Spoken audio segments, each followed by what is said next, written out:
Hey everyone, it's Froggy, and I'm back again with another episode of the second reproduction, so I'm just gonna go ahead and start. It was the first time I'd ever seen a village in a demon territory, and I was surprised by its breathtaking scenery. So this is the Wind Village.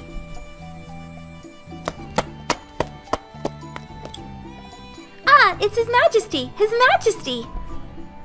Some village children who had been playing happily with a ball ran towards us the moment we came into view.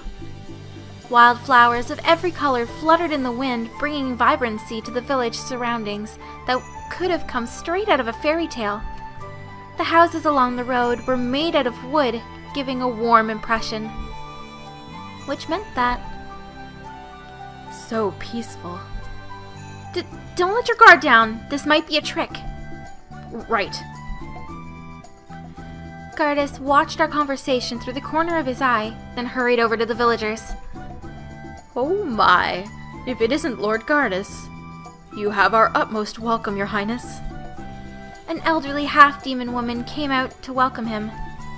She was dressed in a long, simple robe with her gray hair neatly tied up in a bun. She wasn't wearing anything like jewelry. In fact, the woman looked nothing like the greedy impression I had of demons.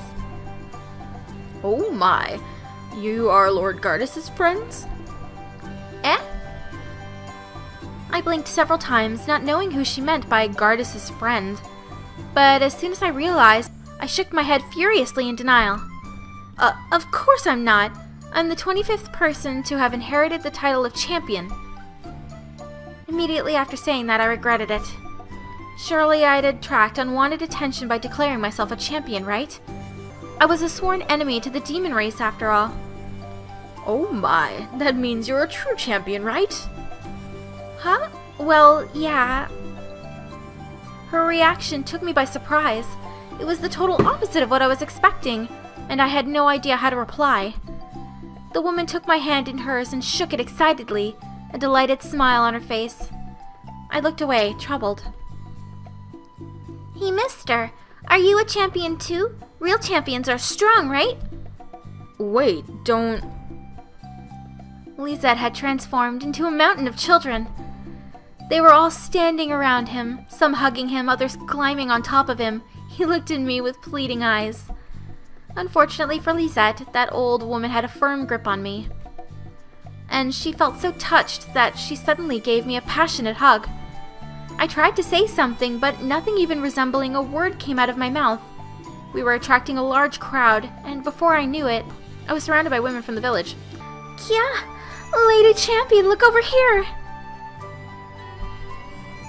Oh my goodness, she's so cute! I didn't expect a mighty champion to be so young! She's so little and so cute! Hey, let me touch her too! Enough! I cried out, unable to bear it any longer. The crowd finally calmed down. Isn't it great being so popular with the ladies, oh mighty champion? Shut up. Oh dear me, I got excited. I couldn't control myself. Please forgive my rudeness. I'm glad you're still as lively as ever, Chief. She's the village chief? That old woman? I could hardly believe my ears. She looked no different to the rest of the villagers, despite being in charge. I could hardly believe this was a demon village either.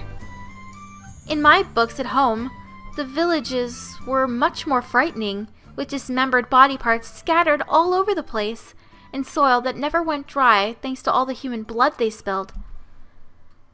Hey girl, we're going.